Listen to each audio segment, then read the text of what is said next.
Bueno, de vuelta, buenos días a todos. Somos poquitos. Creo que todavía somos 28 solamente, son muy pocos. Pero bueno, empezamos. Lo que les había dicho que íbamos a hacer hoy es hacer el ejercicio 1 y 2 del trabajo práctico número 2. Para hacer esos dos ejercicios tienen que ver un video y vamos a trabajar. El primer ejercicio hace referencia a los distintos enfoques con los cuales nosotros podemos hacer un estudio sistémico, ¿sí? O que involucra el enfoque de sistemas. Uno es el sintético, analítico sintético, otro es el funcional y otro es el temporal. Estas son distintas perspectivas desde las cuales nosotros podemos abordar un sistema. A ver, les voy a hacer una pregunta aquí. Preguntas. Sondeo. Eh,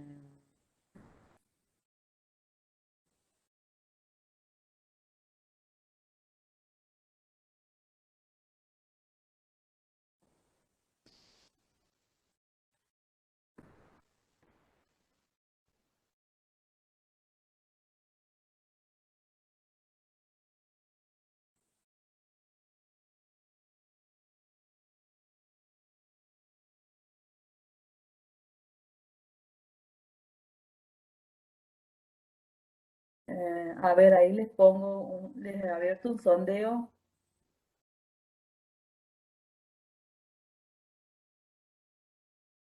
Vamos a ver para que veamos cómo. Yo no identifico, ¿no? ¿Quién sí, quién no? Así que contesten tranquilos. Es por lo menos para tener una idea. El video era largo, era 26 minutos. Como no podemos verlo en clase, no podemos dedicar todo ese tiempo a verlo en clase, entonces por eso les había pedido que lo vean, vengan hoy bien. Bueno, tenemos. eh,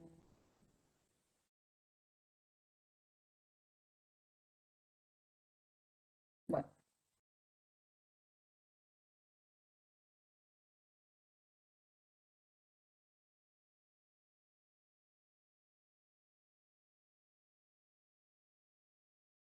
eh, 10 no han visto y 13 han visto.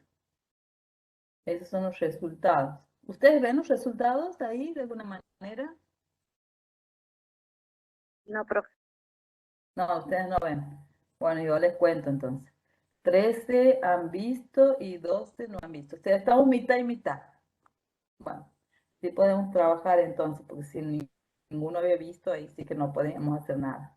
Em, Vamos primero que nada, para poder hacer la actividad, vamos a ver un poco, vamos a revisar qué era cada uno de los enfoques.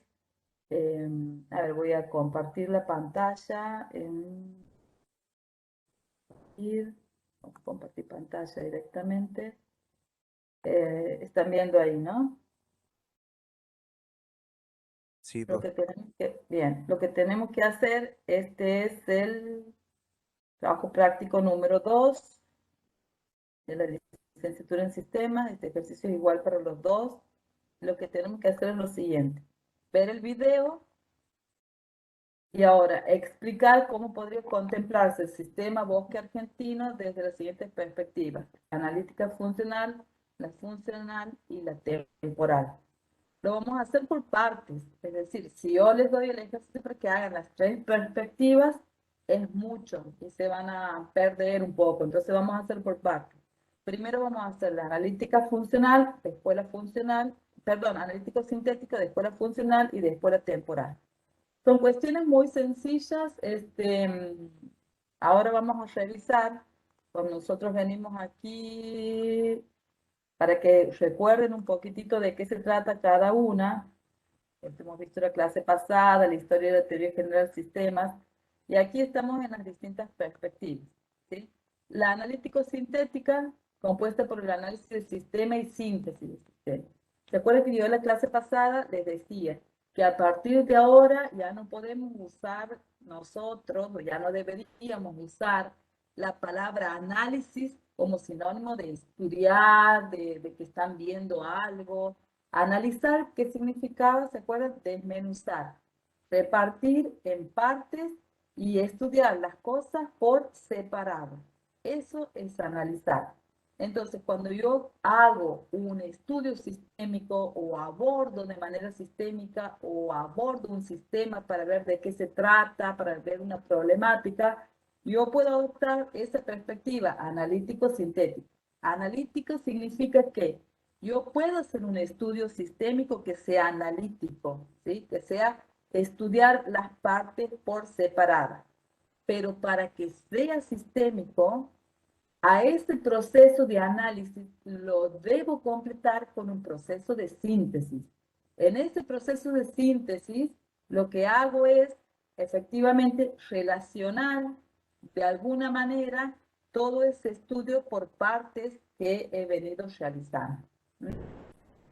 Es decir, analítico, primero separo, estoy separado, pero sintético. Después uno todo en una síntesis, ¿sí? Viendo la relación. El tema este del análisis es muy importante, sobre todo para las personas, o sea, es tanto importante para todos los de distintas carreras, pero en el caso de los de licenciatura en sistemas de información, van a usar mucho la palabra análisis de sistemas, sobre todo análisis de sistemas de información. Es más, hay carreras que son de analista. Creo que inclusive tienen un título intermedio, que creo que la licenciatura, en este momento no me estoy acordando, mil disculpas, pero creo que el título Sí, intermedio es profe. analista. Analista ¿Mm? de sistemas en cuarto año. Bien. Y analista de sistemas, ¿por qué esa palabra analista de sistemas? Porque ustedes, cuando estudian un sistema de información, lo que se hace siempre cuando uno aborda un sistema es tan grande que normalmente nosotros lo dividimos en partes y construimos distintos módulos, identificamos distintos módulos, módulos o partes, algunos van a decir clases, otros de sistemas. Y por eso siempre hablamos en la parte de licenciatura en sistema de información, los que somos licenciados, de análisis de sistemas, porque siempre vamos a tener que descomponer un sistema. Pero, por ejemplo, en un sistema, primero van a hacer un análisis, van a poder trabajar de manera separada, cada uno en un distinto módulo del sistema, pero siempre hay gente que une y hace una unión de todo el sistema. Hay alguien que dice, por una visión global, bueno, el sistema va a tener tales partes, tales van a estudiar tales partes, pero hay gente que se dedica a hacer la síntesis o la integración posterior y así van a ver cuando hagan las pruebas, por ejemplo, pruebas analíticas, pruebas por unidades de sistemas, y hay una prueba integral del sistema, donde uno prueba todo el análisis en su totalidad. Por ejemplo, si nosotros tomamos un sistema de información como el Siu Guaraní, ustedes van a identificar dentro de ese sistema distintos módulos, uno referido a las cursadas, otro referido a los exámenes, ¿no es cierto? Otro referido a datos censales, que son cuestiones más generales. Bueno, esos son distintos módulos que alguien dentro de un análisis ha decidido estudiarlo separarlo de esa manera. Como hablo mucho poniendo muchos ejemplos, yo lo que pasa es que cuando somos profesores nosotros tenemos que ligar, relacionar todo eso, ¿sí? Que ustedes estamos estudiando, ¿para qué le va a servir en el futuro? Bueno, esta visión analítico-sintética, después está la visión funcional. Esa visión funcional, la segunda, está muy relacionada con lo que hemos visto, ¿sí? Cuando hemos estudiado los rasgos funcionales del sistema. Que nosotros decíamos, bueno, podemos estudiar un sistema desde una perspectiva estática, estructural, cuáles son los componentes, las relaciones en forma estática, sin ver el comportamiento, la evolución o los estados del sistema. Y la perspectiva funcional, que es donde nosotros estudiamos los procesos o los cambios de estados del sistema. ¿Sí? Y también está la perspectiva temporal, en donde nosotros vemos más que nada, tiene relación el tiempo también en la temporal, pero no en los cambios del estado de un determinado sistema en alguna funcionalidad, sino cómo evoluciona el sistema en general, teniendo en cuenta lo que ha pasado, el presente y el futuro. Wow. Entonces, lo que vamos a hacer ahora nosotros es tomar esas tres perspectivas, ¿m? Y vamos a ver esto que nos dice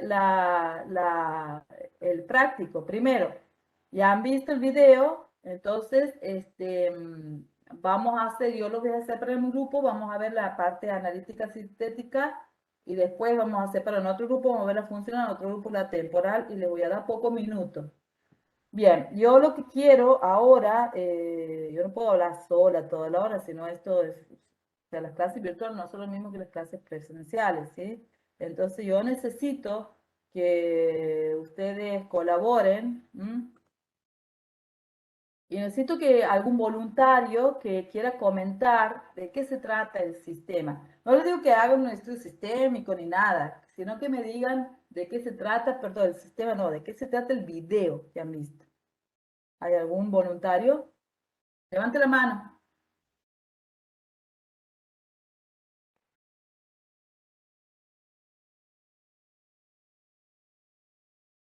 No, tantos no, por favor. Bien, ahora sí me aparece. Bueno, el primero que tengo aquí es Elías Cruz Lazo, ¿sí? Te escuchamos, Elías. Y después Ana, si él, lo que vos ves que Elías haya dejado de lado, vos lo completas, Ana. Ana Carolina Autalán lo completa después. Hace síntesis, ¿no? Aquí te pido síntesis. Bien. Hola, profe, buenos días. Bueno, les comento, el video habla acerca de uno de los principales problemas que produce el calentamiento global, que es la deforestación de los bosques. Y bueno, nos muestra cómo impacta esta deforestación eh, que se produce debido a la liberación del CO2, todo esto de las plantas.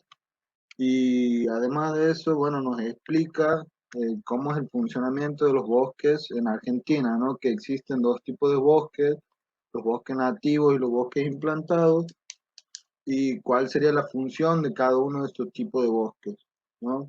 También nos explica cómo se trata de defender a los bosques nativos, ¿no? Con una cierta ley, que no me acuerdo el número, pero que clasifica los bosques según el contenido de biodiversidad, ¿no? En rojo, verde o amarillo. Siendo rojo, aquel bosque que debe permanecer como está, y siendo verde, el bosque puede ser reemplazado para, para su degradación, digamos, ¿no? Porque también nos explican ese término, que es la diferencia entre deforestación y degradación. Deforestación es para expandir límites agropecuarios, para plantaciones comerciales o infraestructura como diques o represas. Y la degradación se produce debido al sobrepastoreo o a la tala inadecuada de estos bosques. Bueno, y para eso es que se crea esta ley, para evitar eso, el daño de los bosques nativos. Y bueno, también nos hablan los profesionales acerca de esto, como ingenieros forestales y todo, que existen medidas que se están tomando. O sea, se trata de poner en práctica estas medidas de protección, creando como, por ejemplo, caminos biológicos, creo que se llamaba, Corredores. corredores biológicos, que permitía el desarrollo de las especies en todo el bosque que, bueno, que se está tratando. Y bueno, básicamente es eso. También nos dice que nos proveen las plantas, y por qué hay que cuidarlas, y bueno, y explica cómo funcionan también los gases de invernadero, que es lo que producimos nosotros. Bueno, con eso comienza el video. Y a partir de eso nos explica todo sobre la importancia de los bosques, porque hay que cuidarlos. Excelente, excelente, excelente síntesis. ¿M? Ven cómo ahí hemos aplicado, o Elías, perdón, ha aplicado un proceso de síntesis, una síntesis. Tienes aplausos, mira. Muy bien, la verdad, una síntesis muy buena. 26 minutos reducidos, no sé, creo que ha sido 3 minutos. La verdad, muy bueno. Ana, Carolina, ¿hay algo que quieras agregar? Puede ser cualquier cosa, ¿eh? La verdad, profe, es que ha cubierto todo el video, así que no sé qué podría agregar. Pero sí hacer más énfasis en la cantidad de organizaciones que están luchando justamente para la preservación de los bosques y aquellas organizaciones que luchan por la replantación de estos bosques, que no es un problema que está dejado de lado, digamos, que se hace algo pero a paso muy lento. Eso sería Bien. lo único que quisiera decir. Yo voy a hacer unas cuantas preguntitas. En realidad, con esto que ustedes han aportado, Elías y Ana, muy bien. O sea, el tema este de las organizaciones que están trabajando en pos de esto es muy importante. Yo voy a hacer unas cuantas preguntitas y ahí el que sabe levanta la mano y el primero que levanta yo le activo, ¿sí? A ver cómo para que completemos. No hace falta, pero como ya hemos visto el tema, para ver si de paso aprendemos de la temática. Es una temática muy importante. Yo cuando les he hablado la vez pasada del enfoque sistémico, de la cuestión este de sistemas, el enfoque sistémico es un macroscopio, hemos dicho. Así lo llama Joel de Rosnay. ¿Qué significa? Que es un instrumento metafórico, es decir, que no existe, pero que nos ayuda, ese macroscopio o enfoque sistémico, a estudiar cuestiones que son complejas. Y ven cómo así, y yo esa vez le he nombrado el tema del cambio climático, el tema como una cuestión compleja que es muy importante hoy en día. Influye en muchas cuestiones, tanto en el día a día como en cuestiones de los países, ¿no es cierto?, que toman decisiones a nivel internacional. Yo voy a alargar unas cuantas preguntitas, el que sepa, levanta la mano, y así vamos completando. De paso aprendemos este tema tan importante, ¿no es cierto? Todos tenemos que tomar conciencia de esta problemática. Por ejemplo, una de las preguntas sería, cuando ha habido una persona, creo que es de La Roca, que en ese momento estaba, primero, nuestro país tiene, ¿no es cierto?, a nivel nacional, un ministerio, que es el Ministerio de Ambiente y Desarrollo Sustentable, que se encarga de esta problemática y de toda esta problemática ecológica, digamos, de preservar el ambiente. Y dentro de ese ministerio, que hoy en día el ministro es Cabandier, Juan Cabandier, se encuentra el área que protege los bosques, el área de bosques, ¿sí? Esta área de bosques, esta palabra era una palabra que nosotros decimos bosques, pero todo incluye la selva, el monte, todo eso, pero se los reconoce como bosque a nivel mundial. Yo les nombro quién está hoy en día en el ministerio, porque es importante que sepan también que tengo el alto orgullo de que la mano derecha, como la viceministra de Desarrollo del Ministerio de Ambiente en este momento, es una abogada que es Florencia Gómez, que es santiagueña y que es hija de una de las profesoras que se jubiló hace poco, nuestra, de la carrera de licenciatura en Sistema de Información, de Rosy Palavecino, que es investigadora, sigue investigando en sistemas para la UNCE.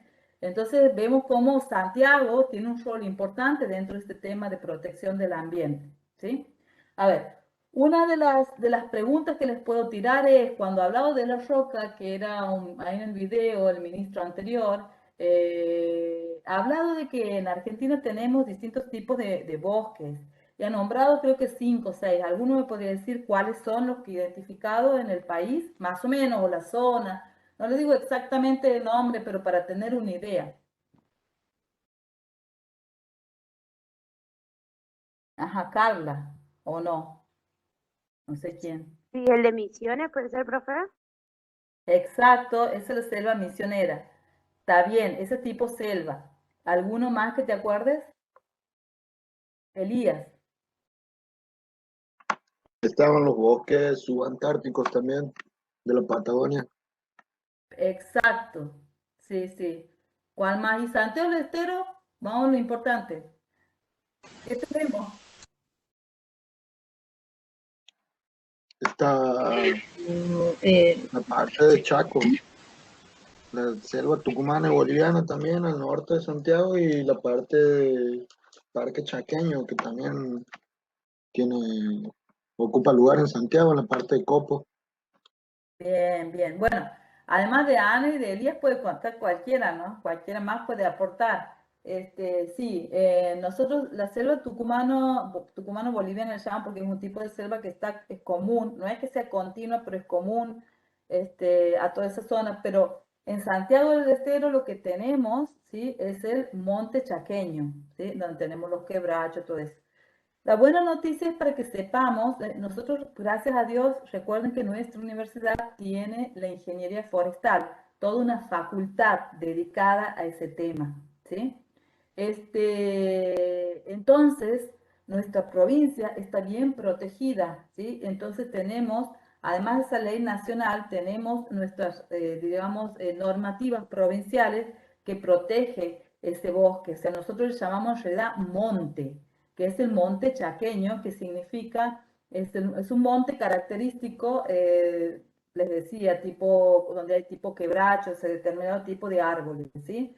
No podemos comparar, supongamos, es menos húmedo, no es como la selva tucumana, no sé si ustedes conocen Yendo Tafí del Valle en Tucumán, ese sería tipo selva tucumana, o lo que está en Misiones, entonces es menos húmedo lo que tenemos, ¿sí? Pero es muy rico, una gran cantidad de árboles que yo no conozco, que es al norte. Debe ser donde dice Elías, que me dice el nombre del departamento Copo.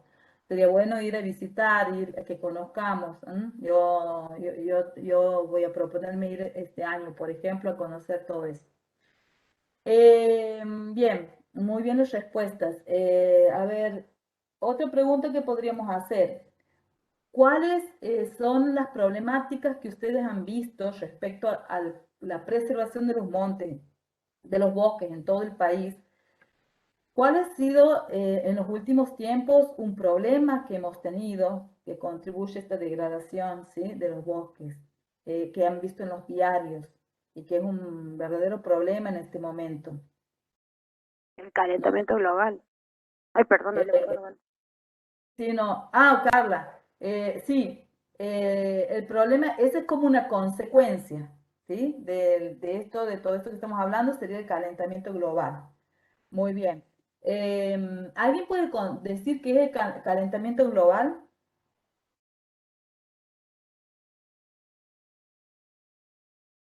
en general, globalmente? ¿Qué es el calentamiento global? Paula Machado. Sí, profe. El calentamiento global sería como un efecto que causan los gases invernaderos cuando están en mayor proporción de la que deberían. Bien. ¿Qué produce entonces eso? O sea, ¿o con qué está relacionado? ¿Con la atmósfera sería? ¿No es cierto? Sí, con la atmósfera y eso puede provocar incendios forestales, que creo que es lo que usted se refería. Exacto, exacto. Una de las problemáticas que estamos teniendo actualmente y que estamos leyendo en todos los diarios, bueno, últimamente no, pero hasta hace un mes, 2 meses era, ¿no es cierto? Que hay muchos incendios, incendios forestales que son difíciles de controlar y que muchas veces se produce por ese efecto invernadero, muchas veces por, eh, digamos, falta de cuidado de la población, que hay veces en forma involuntaria o forma voluntaria, porque ha habido muchas denuncias también, como que puede ser voluntario también, se producen esos incendios. Entonces, en el video veíamos que una de las cosas que podemos hacer, aparte de los corredores biológicos, es tratar de mejorar, y creo que en eso está trabajando la Nación ahora, los cuidados respecto a los incendios forestales. Bueno, en general está muy bien. Entonces ahora vamos, hay muchas cosas que podemos hablar. Por ejemplo, cuando una de las chicas, Ana creo que es, ha nombrado que hay organizaciones que cuidan el ambiente. Principalmente, ¿qué organización hemos visto?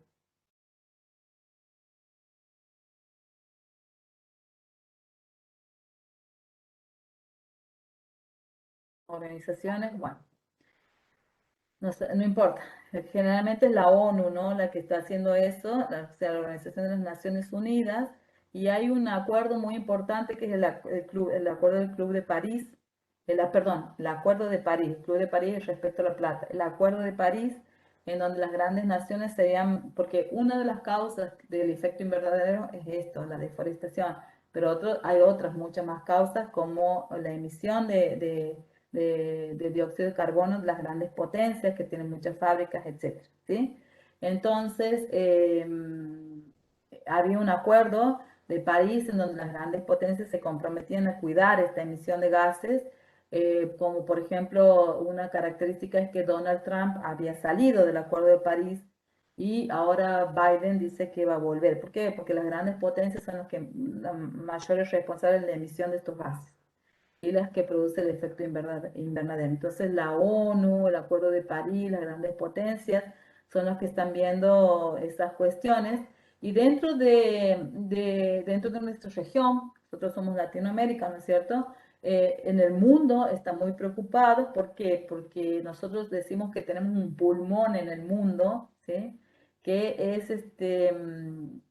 ¿qué? El Amazonas, ¿sí? La selva amazónica es un pulmón del mundo. Entonces, sí están todo el mundo puesto los ojos en el presidente de Brasil, que para producción agrícola ganadera y otras cuestiones está cortando o está permitiendo que se corten todo, que se produzca la deforestación en Amazonas. Y bueno, todo el mundo está preocupado por ese tema, ¿sí? Bueno, bueno, eso es para ver cómo una cuestión en un país influye en todo el mundo y en las relaciones de todo el mundo, de países, etcétera, etcétera. Bien, he hablado mucho, bueno, ahora voy a formar los grupos y vamos a ver la primera, que es, o sea, sí, vamos a volver a ver, explicar cómo podría contemplarse el sistema bosque argentino desde la perspectiva analítico-sintética, ¿sí? Entonces vamos a hacer 10 minutos, 8:41. ¿Cuántos somos?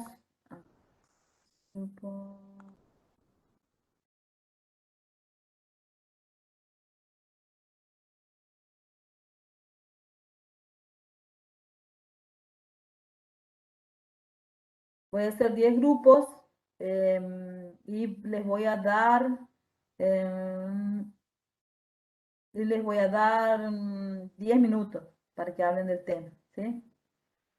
Configuración.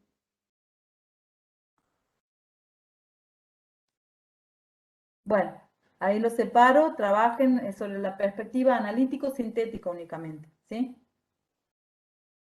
10 minutos. Hasta luego.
Eh, Carla, Carla, por favor, ¿puedes contarnos qué es lo que proponen ustedes?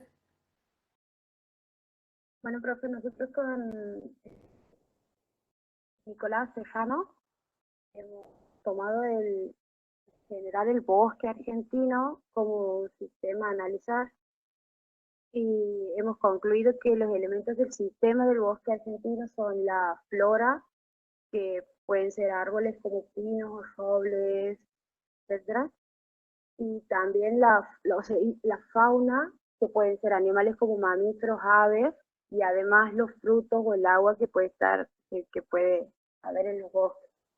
Y el objetivo del sistema para nosotros sería proteger el planeta del cambio climático de manera natural, eh, preservar la vida de los animales ahí, pero también brindan alimentos, medicinas, combustible, papel, etcétera. Bien. Carla, si nosotros hablamos de la perspectiva analítico-sintética, está bien lo que has presentado, ¿no? Entonces, ¿qué significa la perspectiva analítico-sintética en ese ejemplo que vos has dado? Nosotros lo hemos visto como la composición y hemos analizado los elementos. Hemos visto qué función cumpliría cada elemento, pero dentro del todo. A ver, cada elemento como cuál entonces, repetímelo. Elemento. Como la flora, la fauna, Bien, esos los son los dos frutos. grandes elementos que han trabajado ustedes. Sí. Bien. ¿Y la parte sintética cuál sería? Bueno, nosotros lo hemos hablado, o sea, no lo hemos escrito, pero lo hemos hablado de qué función cumpliría cada elemento dentro del todo, digamos, y de ahí hemos ido descomponiendo el problema y viendo cuál puede llegar a ser su objetivo general, tomando el bosque como un todo. Bien. Bueno, está bien, Carla. Gracias. ¿Alguien más? ¿Algún grupo más, por favor? Necesito otro grupo también. Si no paso lista.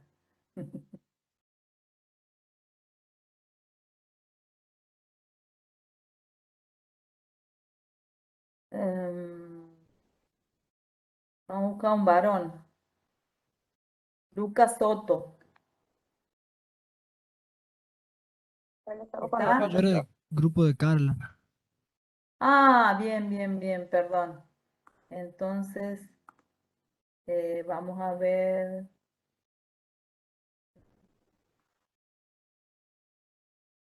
Bravo, ¿está? No, 27 nomás. Somos. ¿Alguien de ingeniería industrial, chicos?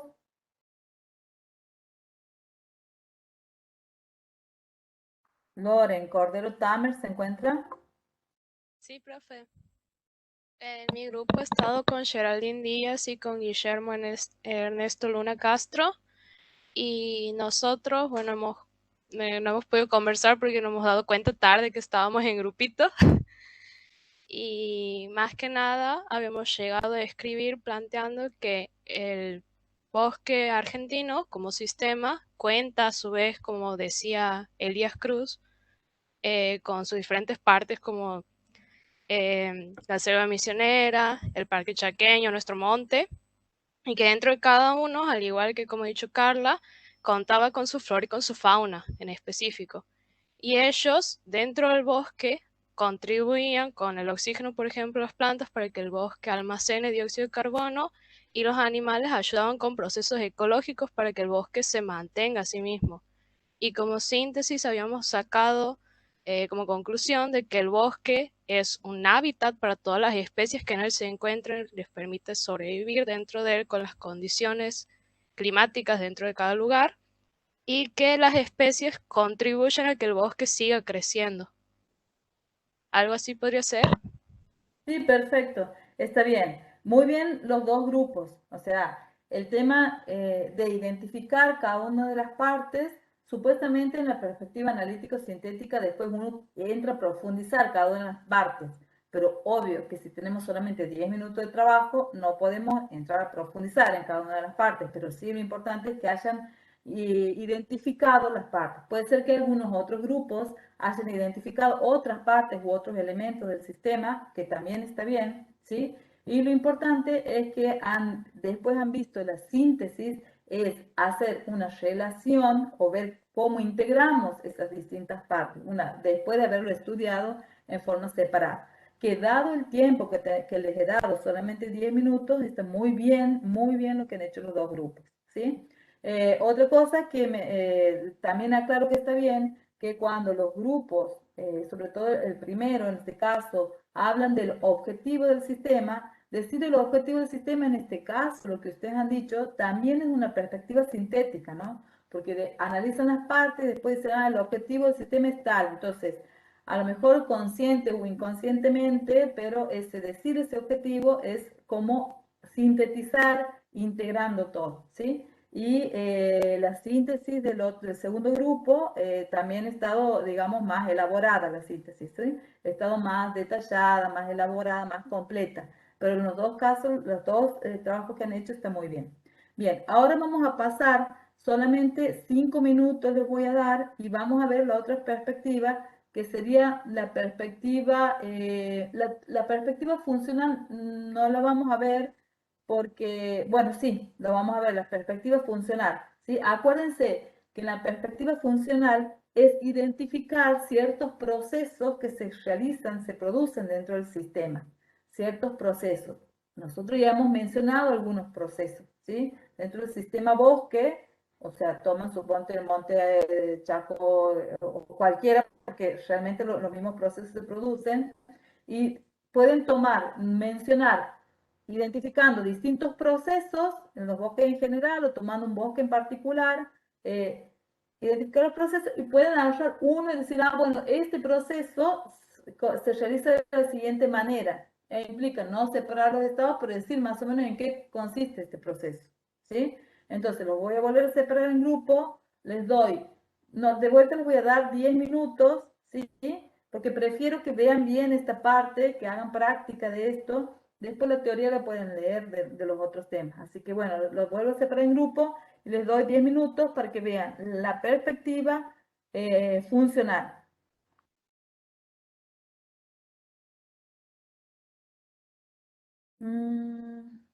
Están ya las sesiones de subgrupo, así que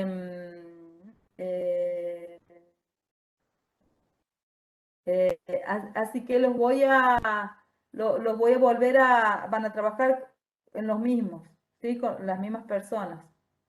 Ahora empiezan. A ver, configuración, 10 minutos, sí.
Hola chicos, estamos de vuelta. A ver, aquí estaba viendo a quién les iba a pedir que participen. Andrés Montes, ¿puedes contarnos qué es lo que has hecho? ¿Qué es lo que han hecho? Dale. Sí. Bueno, nosotros prácticamente habíamos enunciado, habíamos identificado algunos de los procesos que se pueden realizar, como por ejemplo la más fundamental o la principal es la fotosíntesis, que la realizan los árboles y las plantas mediante mediante la energía y la luz solar, transforman el dióxido de carbono en oxígeno.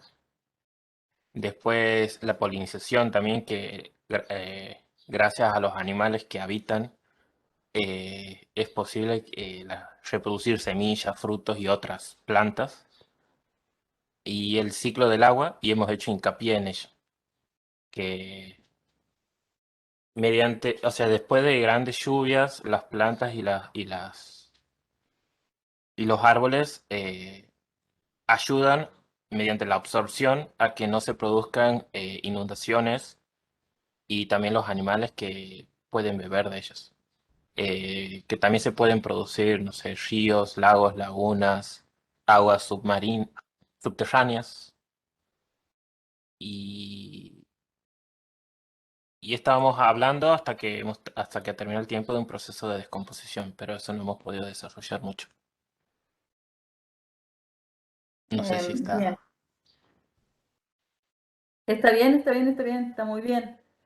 A ver, vamos a ver, no tengo nada que decir, está todo bien, los procesos que han identificado dentro del bosque está perfecto. El ciclo del agua y la fotosíntesis, o sea, en síntesis, así que está muy bien. Ahora voy Bien. a pedirle a otro grupo también, gracias Andrés, ¿no? Andrés del SI sos vos. Y Galván Franco de Ingeniería Industrial, ¿estás? Así nos cuentes qué proceso han identificado ustedes, de qué se trata.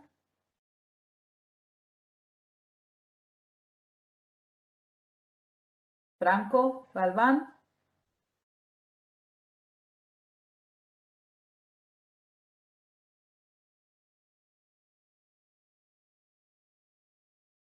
No está Franco. Miguel Fernández, ¿está? Sí, profe. Ajá. ¿Ha estado Franco trabajando con vos? No. Sí, sí, sí he estado, pero parece que se le ha desconectado el audio por eso. Dale. Entonces vos vas a poder contarnos, comentarnos cómo han trabajado o algunos procesos que han visto. Nosotros más que nada hemos hecho hincapié en el tema de la deforestación, de cómo se han perdido miles de especies a lo largo de estos años y de cómo aquí en Argentina eh, no se cumple la ley 26331, ¿no? Que zonifica los bosques, o sea que tiene un color cada tipo de bosque. Por ejemplo, los bosques de color que están marcados de color rojo son los nativos. Em, También cómo la deforestación afecta en tema de que se producen inundaciones, porque al no haber flora, no está esa absorción de agua, por lo tanto se terminan produciendo inundaciones en las zonas urbanas. Vamos a revisar un poquitito porque como tenemos poco tiempo, tenemos que focalizar en la consigna. O sea, desde la perspectiva funcional. Te repito y respóndeme con palabras. ¿Cuáles son los procesos que han identificado?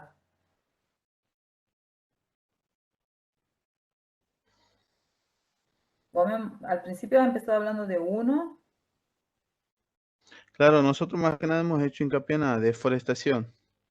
Bien, la deforestación. Bien. ¿Cuál más? Eh, no, bueno, hemos puesto la deforestación como punto principal y de ahí hemos ido poniendo los contras que tiene la deforestación. Bien, bien. Está bien. Entonces ustedes han trabajado solamente, han identificado la deforestación, ¿sí? Como proceso. Sí, Está bien. hemos decidido Ahora, poner toda Exacto. nuestra atención en la deforestación porque es algo que Mira, realmente afecta mucho al planeta en sí. si nosotros, ahora una sola observación. Está bien todo lo que has dicho, está bien, Miguel, ¿no? Pero la única observación es que si nosotros tenemos que estudiar desde el punto de vista funcional, si nosotros decimos, tomamos el proceso de la deforestación, después tenemos que apuntar con en qué consiste ese proceso, como cuáles son las etapas, o sea, en ese proceso de Ah, deforestación, cómo se produce. Está bien que vos hayas dicho la deforestación se puede producir por esto, por esto, por esto, ¿no es cierto? Porque así me has dicho vos que lo han visto, más que los contras, ¿sí? Entonces dicen, bueno, deforestación producida por esto, porque como lo han nombrado, voy a retomar Laffy, creo que es el primer chico que ha hablado, hay distintos tipos de deforestación, ese proceso se producen por distintos motivos, y también hay que diferenciar de la degradación, etcétera, ¿sí? Entonces, si toman deforestación, bueno, ¿cómo se produce esa deforestación? O sea, ¿cuáles son las etapas? ¿Cómo se entiende? Esa sería la perspectiva funcional. Más que identificar cuestiones estructurales de estado o digamos, de elementos, tienen que ir a identificar los distintos estados del sistema o procedimientos que se producen, ¿sí? Entonces, identificando o etapas o estados, o sea, cómo se produce ese proceso de deforestación, teniendo en cuenta el tiempo como procedimiento, ¿sí? O sea, está bien todo lo que has visto, pero cuando presenten el práctico, tengan en cuenta de corregir eso, identificar procesos, ¿sí? Y dentro de un proceso, bueno, cómo se produce teniendo en cuenta el tiempo más que rasgos estructurales. ¿Sí? Cualquier duda que tengas respecto a eso, o que tengan todos los grupos, lo plantean en el foro. ¿Estamos de acuerdo? sí, profe, muchas gracias por la aclaración. Dale, pero está bien, porque acuérdense que consideramos el tiempo, que les doy poquito tiempo, y está bien cómo han encarado, por lo menos identificando el proceso, está muy bien. Yo soy consciente, o sea, no pueden avanzar mucho con el tiempo que yo les doy aquí. Así que está muy bien, ¿sí? Ahora, voy a cambiar de tema, chicos, gracias a los dos grupos que han participado, ¿sí? Andrés, no, ¿quién ha sido la primera que ha participado? Ha sido Andrés Monte, ¿no es cierto? Andrés Monte y Miguel Fernández. A los dos. Sí, Vamos a pasar a la tercera perspectiva. Ven cómo nos lleva mucho tiempo este tema.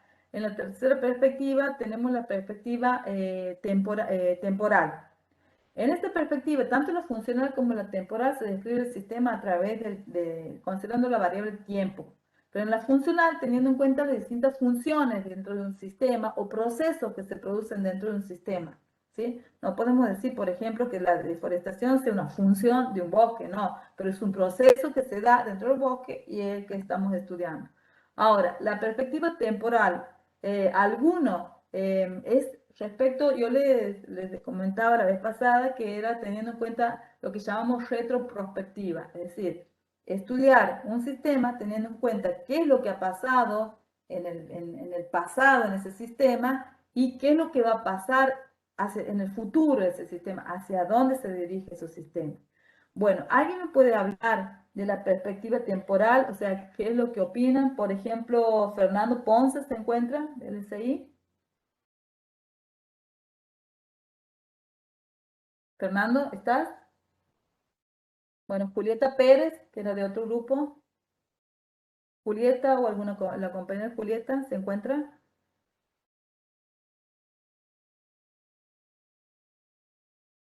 Tampoco. ¿No está Julieta Pérez aquí? A ver.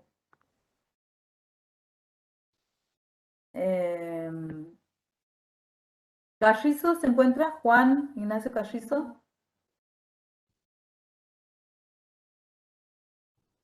Lucas Orellana, ¿está?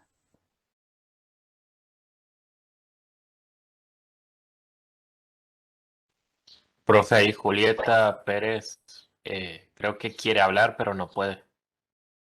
¿Y por qué no puede, Julieta? A ver, por el chat, Julieta. ¿Cómo sabes que quiere hablar pero no puede? porque Ah, justo, profe, si me ah, escucha. no te escuchamos, Julieta. Puedes escribir si quieres lo que he preguntado de qué es lo que opinas respecto a este sistema, considerando que es tener en cuenta el pasado y tener en cuenta el futuro, qué es lo que puedes, qué es lo que consideras o qué podrías decir respecto a esto. O alguno que quiera aportar, chicos, cualquiera. ¿Qué es lo que pueden decir? O sea, si vamos por partes, los voy a ayudar. Levante la mano el que quiera completar, ¿no? Pero respecto al video que hemos visto, ¿qué es lo que podemos decir del pasado, del sistema este del bosque? ¿Qué es lo que han dicho, por ejemplo, el bosque argentino? ¿Qué es lo que han dicho? ¿Cómo era antes el bosque y cómo es ahora? Mariano, Loto. Hola nomás, Mariano. Sí, profe, yo había hecho una aclaración, digamos, del video, en que en la actualidad, o sea, hemos pasado de tener 100 millones de hectáreas hace 100 años atrás, ahora tener 33 millones. Espera, chicos, bájenlo. Espera.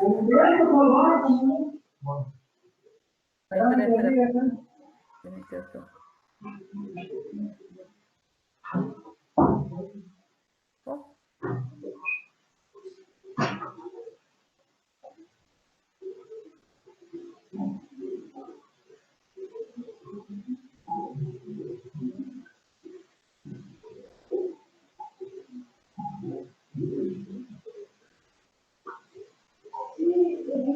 Oh.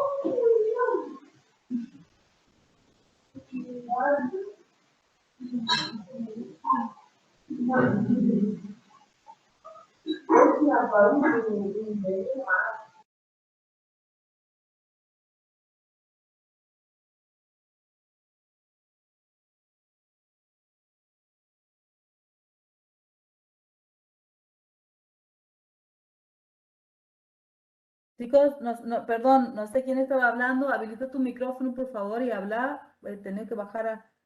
Sí, Jonas, no sé cómo es. ¿Quién estaba hablando? Perdón. Mariano Loto. ¿Puedes hablar, Mariano?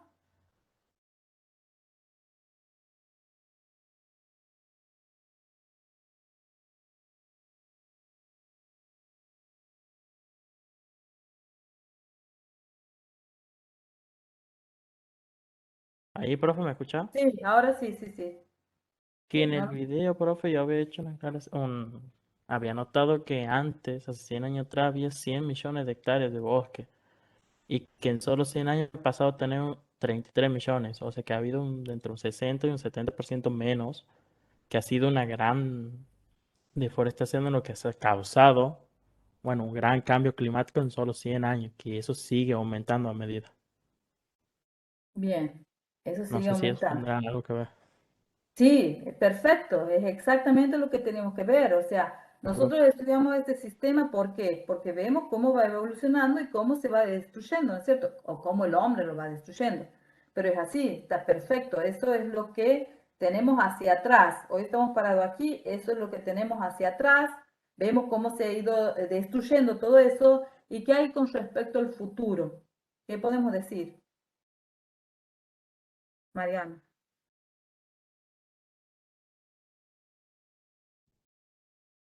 Mariano.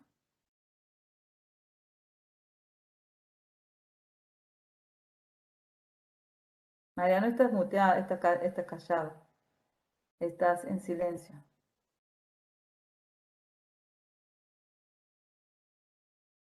sé por qué.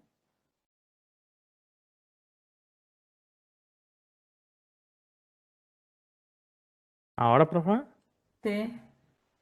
¿cómo era la pregunta por repetir? ¿Qué hay con respecto al futuro? Y eso depende mucho, profe, si la empresa y todos los grandes países realmente se ponen para rescatar el tema de todos los bosques. Puede seguir aumentando la deforestación o pueden iniciar o- todos los planes que ya ha habido para conservar todos los bosques, principalmente, como decía, el pulmón era la Amazonas, que hace poco ha habido una gran pérdida porque se había quemado la Amazonas. No me acuerdo cuál porcentaje, pero que haya afectado mucho.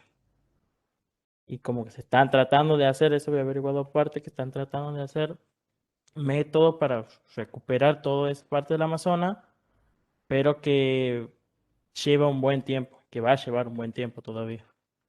Bien, es muy importante lo que has dicho, o sea, sintéticamente, hace rato que estabas hablando, es muy importante lo que has dicho como síntesis, que has dicho en una sola palabrita. Vos has dicho, tal ha pasado en el futuro, en el pasado, hoy encontramos así, y esto va a aumentar, si sigue así, esto va a aumentar. O Sí, sea, la preocupación es que si nosotros seguimos de esta manera, en el futuro, todo esto, vamos a terminar destruyendo todos los bosques y el efecto invernadero va a aumentar y por lo tanto, digamos, la vida en la Tierra va a ser difícil. O sea, es por eso cuando hablamos nosotros de la ecología, del cambio climático y toda esta cuestión, es porque nosotros digamos, nos preocupamos por el bienestar de las generaciones futuras. O sea, si la vida, todo esto de cambio climático sigue así en la Tierra, nosotros vamos a vivir bien, pero de aquí a 50 años, a 100 años, a 200 años,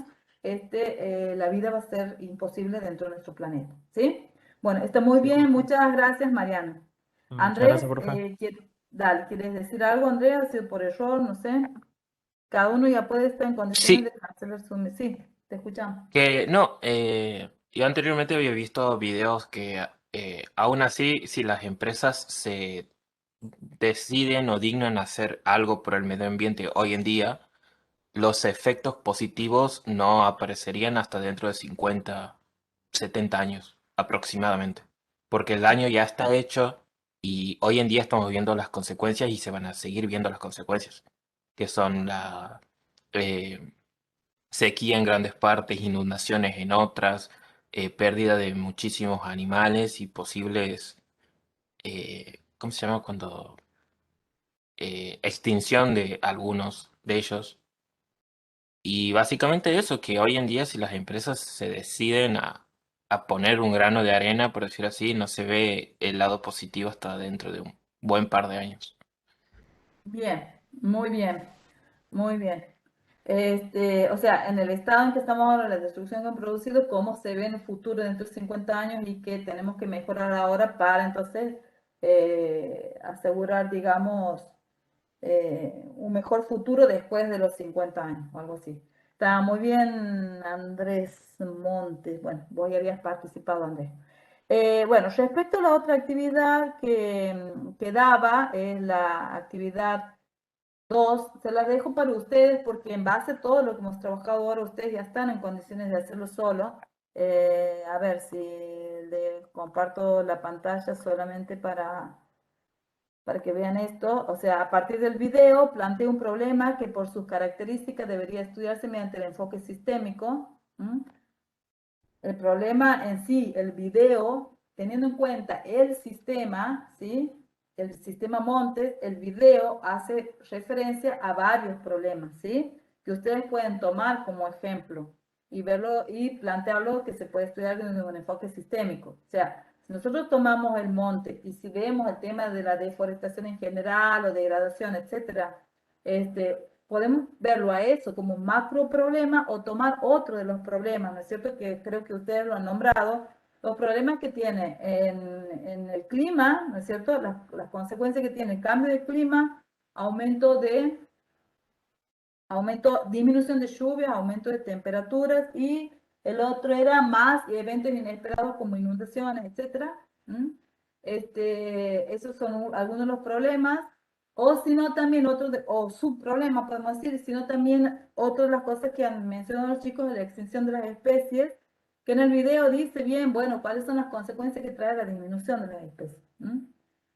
La extinción de las especies, ya existe una pérdida genética, nos habla. ¿Por qué? Porque esas especies, las especies que viven ahora, son especies que han ido evolucionando para sobrellevar o para vivir mejor, adaptarse a las condiciones de cierto ecosistema.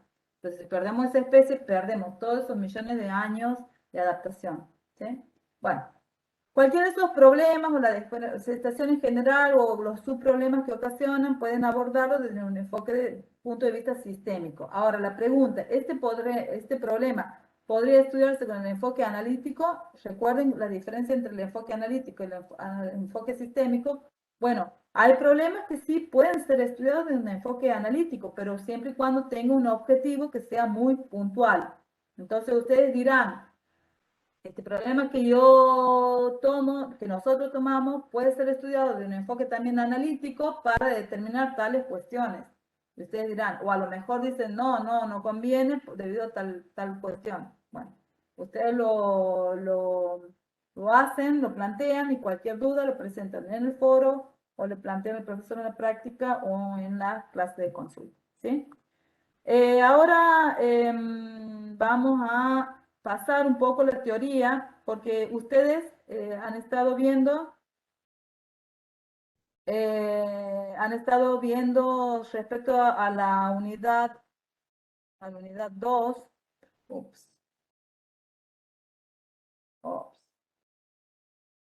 planillas de alumnos. Aquí, este era el parte 2.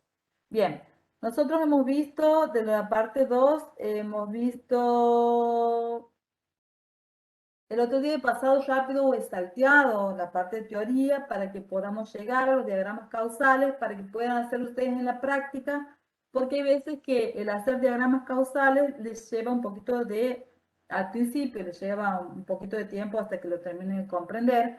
Entonces he preferido saltar un poco de teoría para que ustedes decir que son los diagramas causales para que puedan hacerlo en la práctica. Y como por ahí les lleva más tiempo, entonces por eso el profesor ha empezado el otro día la práctica prácticamente con esa parte. Primero, los diagramas causales son un tipo de diagrama que surgen a partir del estudio o el avance de la cibernética. Es por eso que primero ahora vamos a ver qué es la cibernética y después vamos a ver qué surge la dinámica de sistemas, en donde dentro de la dinámica de sistemas se proponen los diagramas causales. Que si nosotros relacionamos con la unidad 1, ¿sí? Nosotros hemos dicho que los sistemas tenemos que verlos, estudiarlos a través de modelos que nosotros hacemos. Y existen distintos tipos de modelos, algunos más formales y otros menos formales, y otros que están en el medio semiformales. Los modelos matemáticos son los modelos más formales, los modelos escritos descriptivos son los modelos menos formales. El ejemplo de los modelos de los diagramas causales son un tipo de modelos que son semi-estructurados, o sea, semi-formales. Es decir, no son tan rigurosos como los matemáticos ni tan light como los descriptivos. Entonces, los diagramas causales son un tipo de modelo que nos permiten estudiar los sistemas. ¿Qué sistemas? Los sistemas dinámicos. Bueno, para llegar ahí, hoy sí o sí les tengo que hablar un poco de qué es la cibernética, cómo surge, y después, como parte de ello, surgen los diagramas causales. Lo que les puedo decir en síntesis para empezar, que la cibernética es una disciplina que surge en el siglo pasado, o sea, en el año 1940 más o menos, ¿sí? Y que lo más importante de la cibernética es que en la cibernética surge como una disciplina donde es muy importante la realimentación, el proceso de control y de realimentación.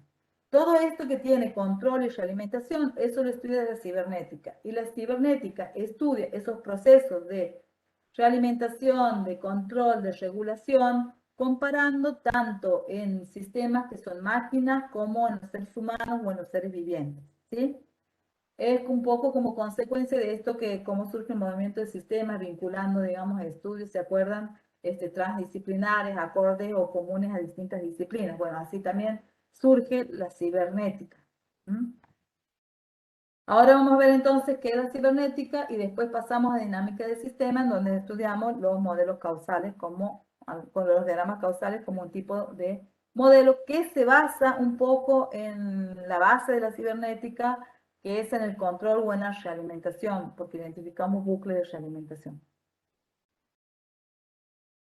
Bueno, la cibernética en el año 1920, el Instituto Tecnológico de Massachusetts, que saben que es una de las mejores universidades, mejores ranqueadas en el mundo desde el siglo pasado, había un matemático que era Norbert Wiener, que es el que se pone a estudiar sobre estos bucles, la realimentación, el control, el nombre de las máquinas.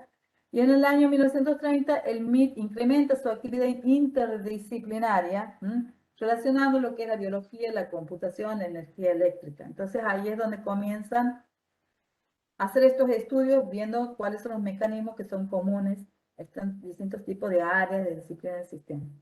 Entonces, suministra Wiener todo esto, el conocimiento y la experiencia, todas estas cosas, para presentir paralelismos estructurales entre organismos vivos y sistemas eléctricos, o lo que decimos organismos vivos y máquinas o sistemas artificiales.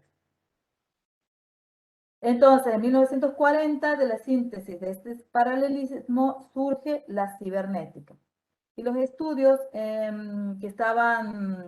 que comienzan a estudiar Wiener junto con su discípulo, que es Bigelow, es como automatizar un cañón antiaéreo. Es decir, el cañón antiaéreo es como cuando lanzan los misiles. Y la cuestión es la siguiente: mientras hay un blanco, ¿no es cierto?, hay un determinado objetivo al cual nosotros queremos lanzar y apuntar, perdón por dar estos ejemplos bélicos, ¿sí?, más en la situación que vivimos en el mundo, en donde los israelíes y los palestinos se están matando y están usando todos estos misiles bien orientados y todo lo demás. Pero bueno, lamentablemente es en estos ejemplos en donde surge la cibernética. Y esto normalmente es así porque lamentablemente los países, cuando ponen fondos para investigación, muchos los países los ponen en este tipo de sistemas que sirven para defenderse, así como también para atacar y digamos, ampliar sus dominios, ¿no?, en el mundo. Entonces, Estados Unidos estudiaba esto, el cañón antiaéreo, y veamos cómo. Te tomo el ejemplo: tengo un objetivo al cual yo quiero apuntar, ¿no es cierto?, al cual yo quiero llevar, y mientras tanto voy en movimiento. Y ese objetivo al mismo tiempo se puede ir moviendo, ¿sí? Entonces, yo voy en movimiento, entonces yo voy fijando el objetivo y marco un recorrido del cañón o del misil que yo le quiero disparar, pero al mismo tiempo esto se va moviendo. Entonces yo voy leyendo cómo se va moviendo y en base a esa lectura de cómo se va moviendo, yo recalculo la trayectoria del misil que yo voy a lanzar. Y después se sigue moviendo, entonces cuando yo descubro más o menos o puedo lanzar o definir un recorrido o básico o una historia donde me permita definir hacia dónde se va a mover en los próximos segundos, bueno, ahí yo puedo decir que lo tengo el blanco y recién ahí disparo. ¿Qué es lo importante dentro de ese proceso? Esa realimentación que existe, en marcar la diferencia, digamos, en llegar a una diferencia cero entre el objetivo y el trayecto del misil que voy a lanzar. Eso está sintetizado por esto, por este diagrama. Al principio yo tengo un conocimiento impreciso de la posición actual del blanco. Después yo obtengo la posición futura del blanco, veo o activo los mecanismos de tiro e impacto después en el blanco. Pero se produce una realimentación. Y respecto a cómo ellos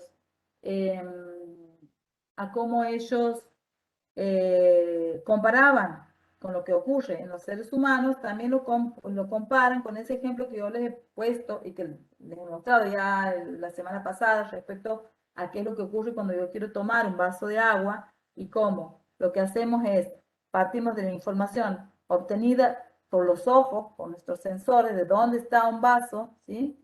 A partir de eso, el sistema nervioso central toma esa información y la procesa la información y le manda una información a la mano, a nuestra mano, para que tome el vaso, ¿sí? En este caso es mucho más sencillo. ¿Por qué? Porque el vaso no se va a mover por sí mismo, ¿sí? Pero vemos que ese mecanismo del sistema nervioso va activando la mano y sí se va moviendo la mano y va diciendo hasta dónde va a llegar, ¿sí? Bueno, esto que parece tan sencillo y que nosotros lo hacemos de una manera automática, ¿no es cierto?, pero exige todo un proceso de regulación y control dentro de nuestro cerebro. Entonces es impresionante, es algo para nosotros normal, no lo pensamos, pero es impresionante cómo trabaja nuestro cerebro y cómo esos controles también trataron de imitar dentro de las máquinas. Los chicos que cuando nosotros hemos visto las características sistémicas, unas veces cuando hablamos de isomorfismo, nosotros hemos visto dentro del movimiento de sistemas, o no sé si lo han visto o no, cuando han trabajado en cada uno de los grupos, pero por ejemplo, como consecuencia también de todos estos controles y esta forma de imitar, surge sobre todo, a ver, los informáticos saben, la máquina de von Neumann. Von Neumann en el siglo pasado ha creado una computadora en donde esa computadora o esa arquitectura que aún sigue vigente, ¿sí? Esa computadora, la arquitectura de von Neumann que aún sigue vigente en las computadoras actuales, imita el cerebro humano, ¿cierto? Imita el cerebro humano. ¿Por qué? Porque nosotros, dentro de nuestra cabeza, tenemos, digamos, nuestro proceso neuronal que activa y que, digamos, las distintas neuronas que se activan, entonces que se conectan y eso produce el proceso del pensamiento. Pero esa conexión, que es una conexión química, eléctrica que se produce en nuestro cerebro, en las neuronas, también no actúa solo, sino que actúa principalmente en función de una memoria que nosotros tenemos. Esa memoria, tenemos una memoria de trabajo y al mismo tiempo tenemos una memoria más profunda o una memoria secundaria. Bueno, von Neumann, que también es una de las personas que participa en el movimiento del sistema y que hace estos estudios paralelos entre las máquinas y las personas, entonces von Neumann, inspirado en el cerebro humano, crea su arquitectura de computadoras que sigue vigente hasta la actualidad. Porque hasta la actualidad nosotros en todas las computadoras tenemos el procesador y tenemos la memoria, ¿no es cierto? La memoria principal, la memoria secundaria. Bueno, a partir de eso, bueno, en la teoría de la génesis histórica de la cibernética, surge de un contacto unificador entre distintas disciplinas que observan cómo en sus campos de estudio se presentan sistemas de naturaleza diferente, pero presentan modos de comportamiento análogo, ¿sí? Esta analogía en un modo de comportamiento se explica por el descubrimiento de que en todos hay una estructura común, que es esa estructura de realimentación. La realimentación y la estructura de control es la base de la cibernética, ¿sí? El núcleo central de la cibernética, entonces, estudia estos mecanismos por medio de los cuales se pueden dirigir y controlar retroactivamente, o sea, a través de realimentación, los procesos motrices de artefactos o máquinas, de manera que cumplan tareas prefijadas en medio de condiciones cambiantes.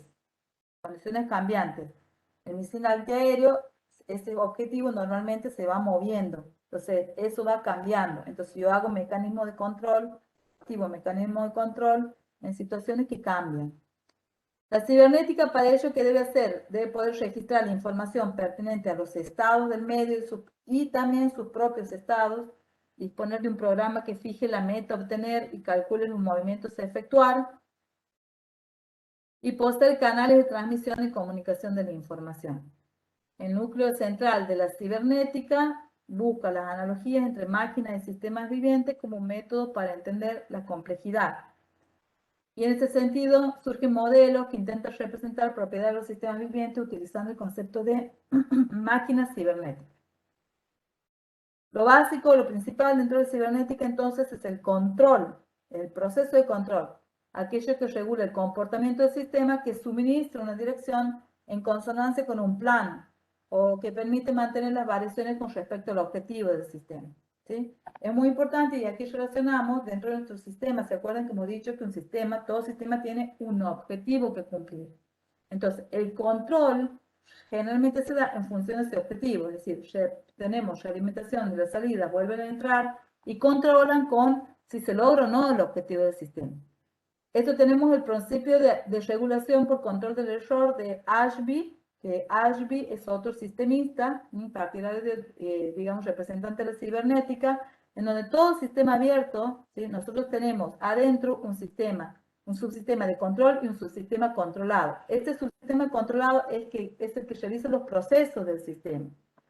Cuando sale del sistema tenemos egresos que ya hemos visto que es la realimentación, y de esos egresos, nosotros la información de esos egresos reingresa en el sistema, en el subsistema de control, y ese subsistema de control lo que hace es comparar esos ingresos que provienen del medio, por ejemplo, porque hemos dicho que el medio es cambiante, compara con cuál es la información de las salidas que está dando y el objetivo del sistema. Y en base a eso, ese subsistema de control le da las órdenes para modificar, para corregir el comportamiento de este subsistema controlado. En base a eso, ustedes van a ver las características y lo van a leer, características de todo control o del sistema de control, que son estas, que ya lo he nombrado anteriormente, y las características del objeto controlado, que sería el subsistema controlado, que también las he nombrado recién, nada más que ahí están puestas en forma sintética, ¿sí? En síntesis, si nosotros pudiéramos ver la síntesis de la cibernética, ¿qué es la cibernética?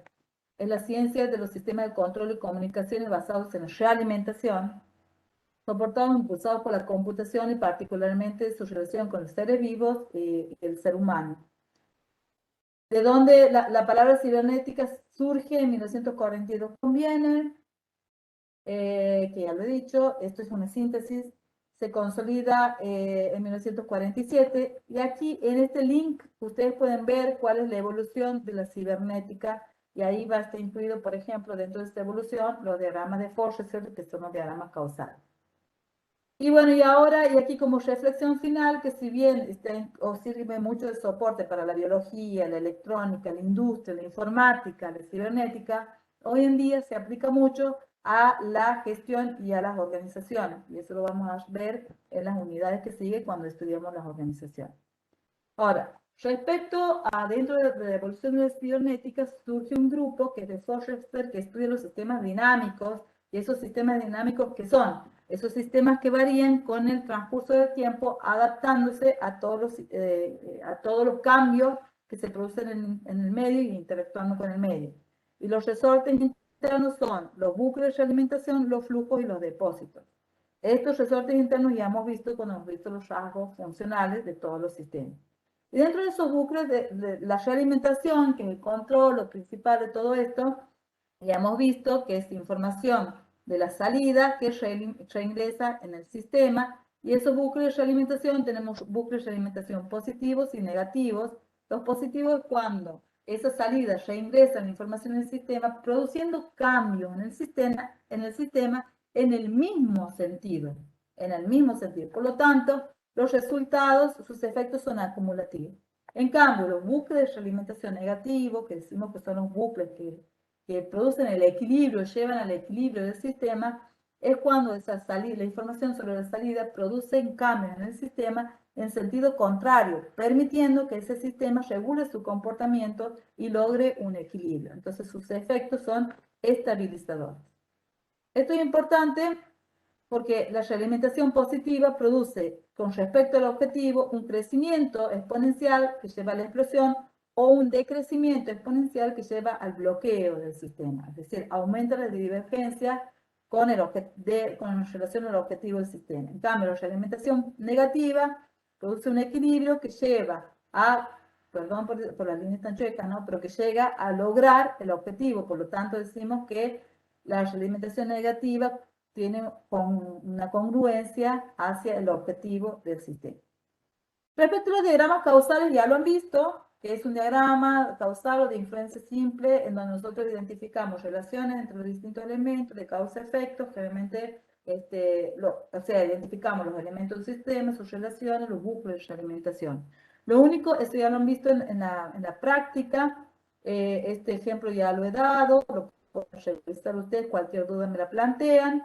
Y los diagramas causales, lo que hemos visto en síntesis, que se construyen siguiendo estos pasos, identificamos a partir normalmente de una descripción de un sistema, identificamos los elementos o variables de un sistema, después identificamos las relaciones y el tipo de relación, identificamos los bucles de realimentación y después el tipo, definimos qué tipo de bucle de realimentación es. Y lo que nos falta dar es el comportamiento. Cuando nosotros definimos un sistema e identificamos los bucles de realimentación, a partir del análisis de esos bucles de realimentación, nosotros podemos definir cómo es, o estudiar o determinar cómo es el comportamiento del sistema. Es decir, a partir de los bucles de realimentación, nosotros podemos identificar, podemos decir que el sistema tiene un comportamiento estable o inestable. ¿Cuándo es estable el comportamiento del sistema? Cuando está dominado o cuando está formado ese sistema, identificamos entre el sistema solamente un bucle de realimentación y es negativa, o si no, cuando tiene varios bucles de realimentación, pero el bucle dominante es un bucle negativo. ¿Cómo sabemos cuándo es cuál es el bucle dominante? No es que lo vemos y vamos a definir, no, tenemos que analizar, seguir, ver en qué consisten esos bucles de realimentación y vemos si el bucle dominante es negativo, entonces decimos que se trata de un sistema estable. Ahora, si ese Profe, una sistema... pregunta. Sí. Para decir que es bucle dominante tenemos que tener en cuenta la cantidad de variables que tiene. No, la cantidad de variables, no. La cantidad de bucles identificados en el sistema. Porque, por ejemplo, aquí tenemos un sistema que tiene 3 variables. Nosotros podemos, o 4, pero aquí en el bucle de realimentación participan 3 variables. Puede ser que en este bucle de realimentación, en vez de 3 haya 50 variables, pero que sea un solo bucle. Entonces, si el bucle es negativo, sean 3 variables o sea 50 variables, y siempre que el sistema tenga un solo bucle, y si es negativo, va a ser estable. Si el bucle es positivo, va a ser inestable. Ahora, lo diferente es que yo tengo, aparte de este bucle, otros bucles de realimentación que me están definiendo el comportamiento que me han planteado en el sistema. Ahí en ese caso, tampoco puede ser que tenga un solo bucle negativo y 3 bucles positivos. Pero si esos 3 bucles positivos no son los importantes del sistema, sino son complementarios, y el bucle dominante es negativo, entonces el sistema va a ser estable. Ahora, si el bucle dominante es positivo, el sistema va a ser inestable. Normalmente, bueno, eso a partir que con la práctica van a ir identificando cuando un bucle es un bucle dominante. Nosotros normalmente le damos enunciados o trabajamos dentro de la materia con modelos o con tipos de sistema en donde es muy fácil identificar cuál es el bucle dominante, por lo tanto me permite determinar si el sistema es estable o inestable. ¿Sí? Avancemos un poquito más para ver otro tipo que es mucho más fácil, los sistemas hiperestables. Por ejemplo, aquí yo tengo un sistema donde tengo 3 bucles de realimentación y los 3 bucles son negativos. Entonces, si los 3 bucles son negativos y todos los bucles son negativos, entonces ese sistema es hiperestable. No solamente que es estable, sino hiperestable. ¿Por qué? Porque todos sus bucles son negativos. Y después, repito, si en este sistema yo tengo un bucle negativo o 2 bucles negativos y uno positivo, ahí yo para ver el comportamiento tengo que ver cuál de los 3 bucles es el bucle dominante. Y eso va a surgir del análisis del sistema que yo voy a hacer. Pero va a ser fácil identificar para ustedes. Por lo menos en el caso de los ejemplos con los que vamos a trabajar en nuestra materia. ¿Se entiende hasta ahí? Sí, profe. Bueno, 2 cositas más y ya terminamos, porque hay otros bucles de realimentación que son los oscilantes, que es donde tenemos distintos bucles de realimentación positivos y negativos, y que de acuerdo al análisis que hacemos, resulta que por épocas alternativas se alternan, que domina un bucle negativo y luego un bucle positivo, y luego un bucle negativo y luego un bucle positivo. Entonces, decimos que en ese caso tratamos, o sea, nos encontramos con un sistema que tiene un comportamiento oscilante. Normalmente nosotros en la práctica no les damos este tipo de sistema porque es más complicado identificarlo, pero es importante que sepan la existencia. Y también tenemos sistemas sigmoidales en donde se caracterizan porque al principio existe, digamos, un crecimiento exponencial del sistema, es decir, que está dominado por un bucle positivo, y normalmente cuando logra alcanzar un objetivo, entonces comienza a dominar un bucle negativo que permite el equilibrio del sistema. Es un sistema sigmoidal. Normalmente tampoco nosotros les damos este tipo de ejemplos, ¿sí? Porque son más difíciles de identificar. En la práctica van a ver los sistemas, los dos primeros comportamientos, los estables y los inestables, y los hiperestables. Y ahí termina. No, o son las 10 en punto, no quiero tenerlos más como he hecho el otro día.